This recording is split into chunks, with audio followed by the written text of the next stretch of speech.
Estamos aqui mais uma vez reunidos em nome de Deus Pai para lhes falar hoje sobre um tema que é extremamente diferente. Alguns têm um entendimento, outros não, outros também têm um entendimento mais distinto ainda.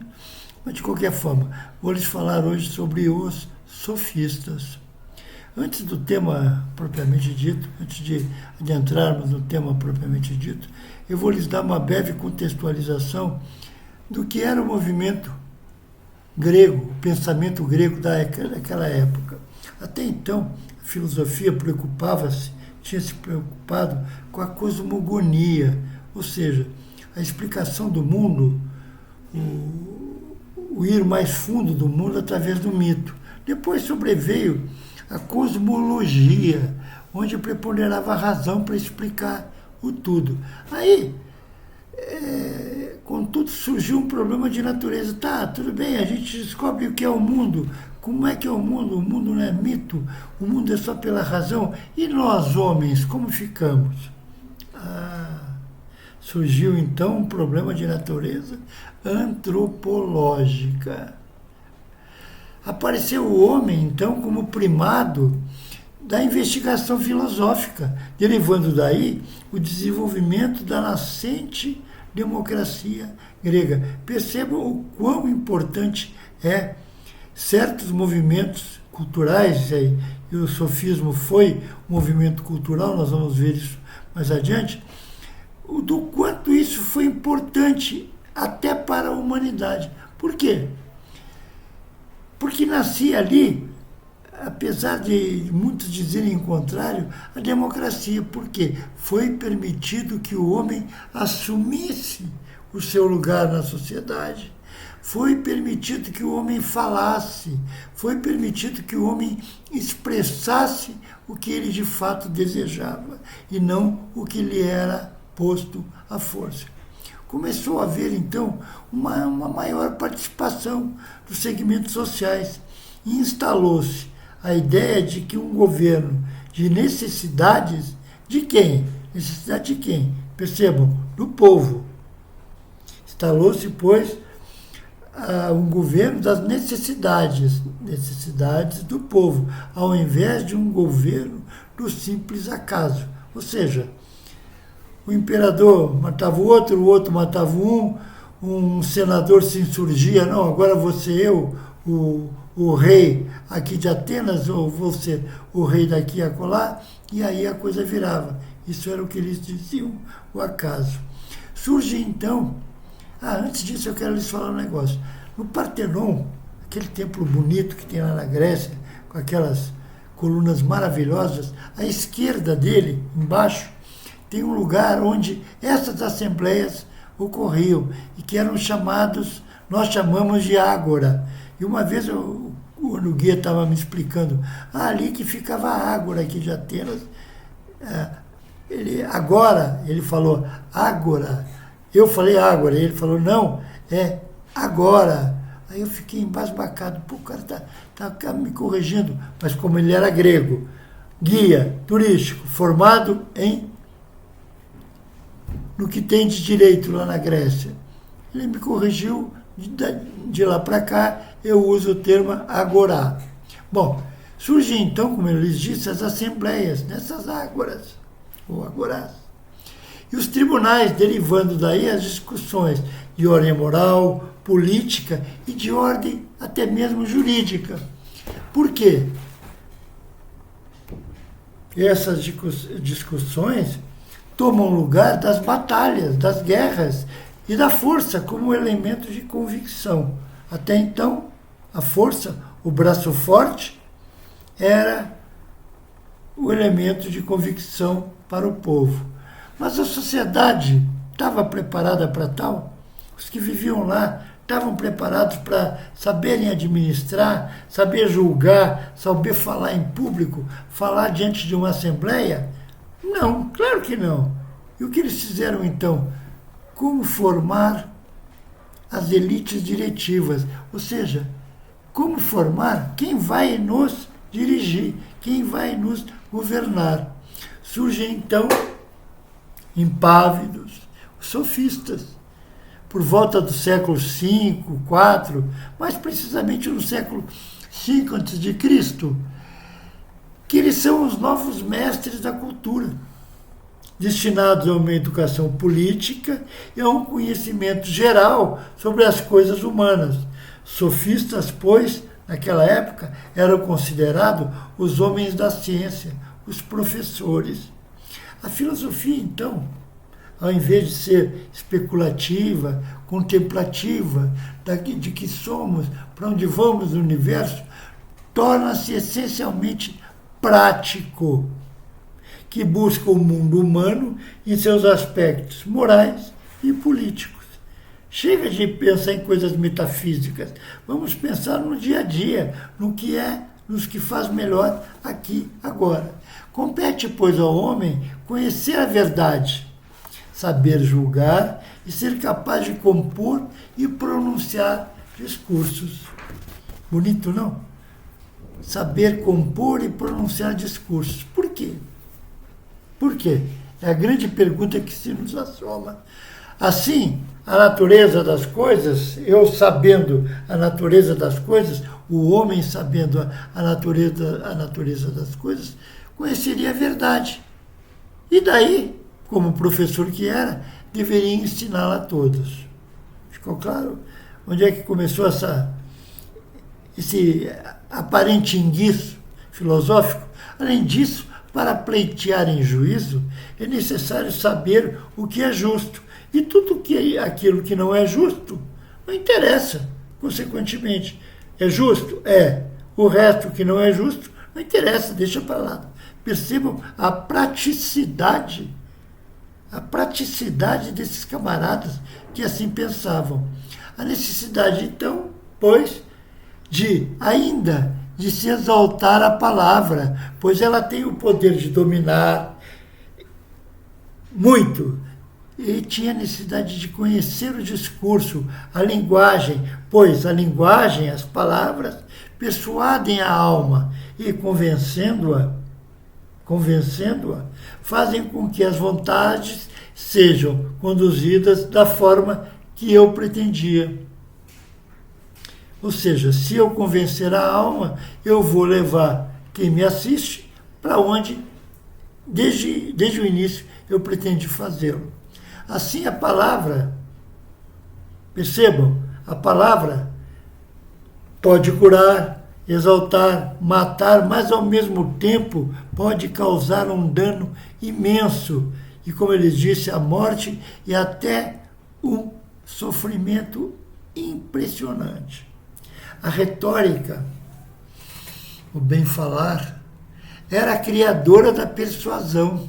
E assim o seu objetivo é levar o convencimento espontâneo, não importando a verdade, e sim a aparência, pois quanto mais eloquente eu fosse como orador, mais verdadeiro seria o meu discurso. Entenderam? Quanto mais eu soubesse enganar o povo, através de aspectos quaisquer, usando da linguagem, eu convenceria o povo. Só um instantinho que eu vou tomar um golinho d'água, por favor.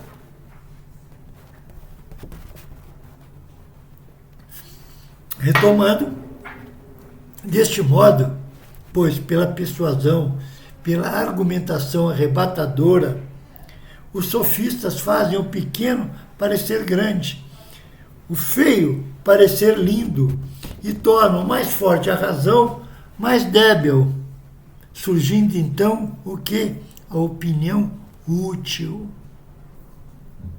Percebam o quanto isso é profundo, o quanto isso vai longe. Pela persuasão, no momento em que eu consiga convencer a vocês que estão neste momento me ouvindo, eu vou lhes conduzir de forma tal que façam o que eu quero, donde, consequentemente, eu terei de vocês uma opinião útil. Impressionante como eles engendraram uma forma de levar a verdade assim.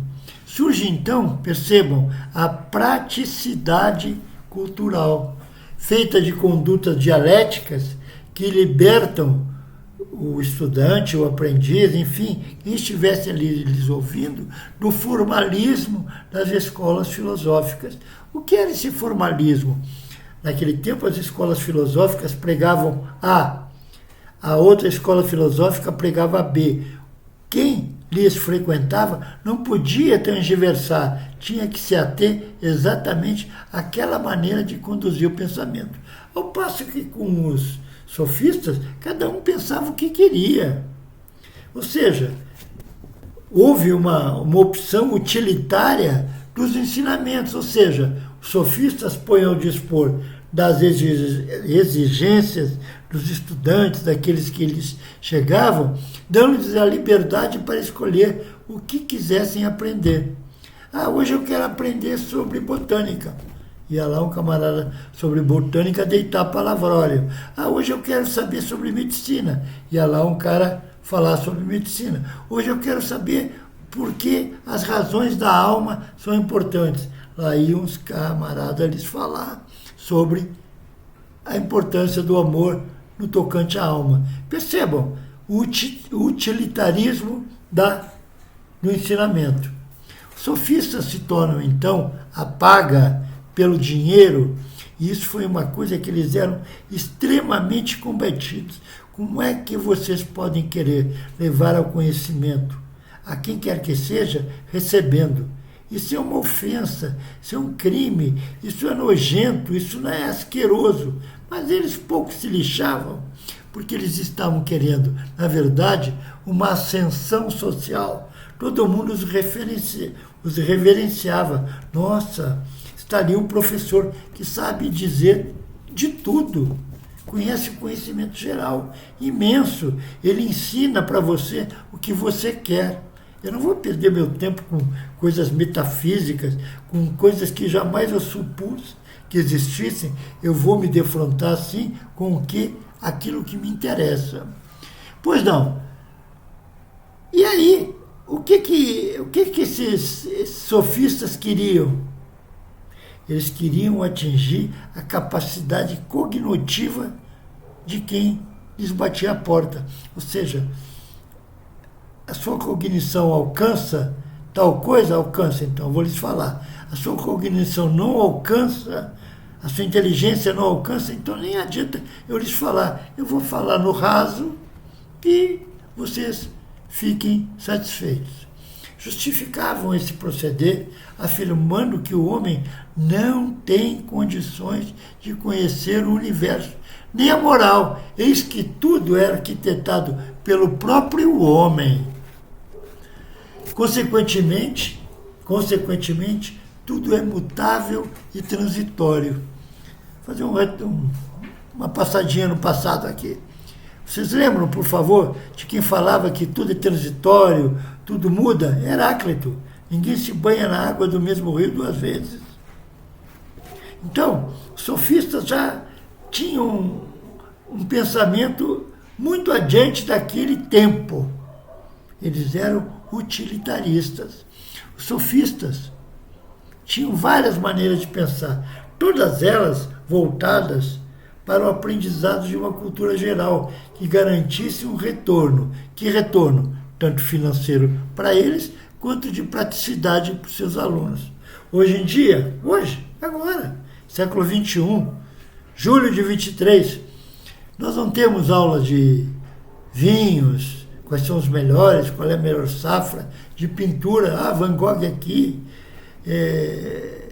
aula de moda, vestido assim, vestido assado, de música, essa música só nerd gosta delas, enfim, temos de tudo hoje em dia, aulas de dança, tudo o que quer que vocês queiram fazer.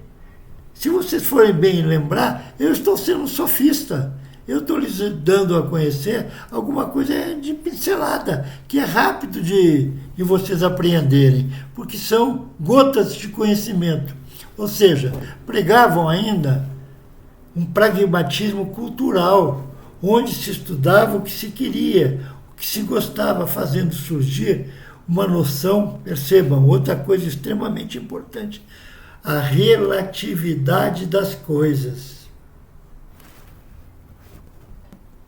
Foi dito recentemente que a nossa democracia era relativa. Quem sabe isso não surgiu lá com os sofistas, não.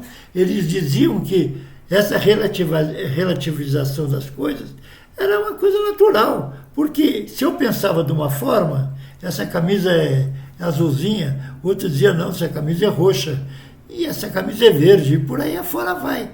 Cada um dando a sua opinião, tornando absolutamente improvável o alcançar da verdade plena.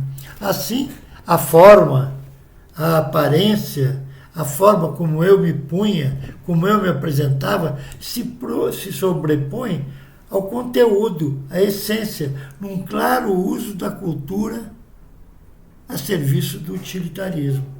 A contribuição dos sofistas, nesse ponto, foi de criar a ideia de um relativismo universal. Percebam quantos caras... sofista... o cara sofismou isso, o cara sofismou aquilo. O que você está dizendo não sofisma. Gente, calma, calma. Não é assim. Os sofistas deram para a humanidade uma contribuição muito grande. Por quê? Em síntese, os sofistas entendiam que... Percebam, em síntese geral, os sofistas entendiam o quê? Que o conhecimento, que o meu conhecer, derivava da opinião. O que é opinião? A doxa. Eu acho isso, eu acho aquilo, eu acho aquilo outro. O conhecimento, então, me servia, era aquele. A virtude, eu estou falando no aspecto moral, era uma mera habilidade de aparentar. Se eu desse esmola na presença de muitos, e todos observassem, olha, o fulano está dando esmola, aquilo, o aparentar ser bondoso, representaria uma satisfação, representaria uma virtude. Olha, o fulano se preocupa, fez uma grande arrecadação em dinheiro e deu para um asilo de idosos. E propagou aos 4 ventos. Chamou a imprensa. O que ele está querendo fazer? Querendo mostrar uma moralidade aos outros. Finalmente, a palavra, a linguagem, o discurso devem conduzir o pensamento. Vocês querem ver um exemplo de sofisma? Um exemplo comezinho, mas serve bem, não riam, por favor. O homem é um ser bípede. O pato tem 2 pés. Logo, o homem é um pato.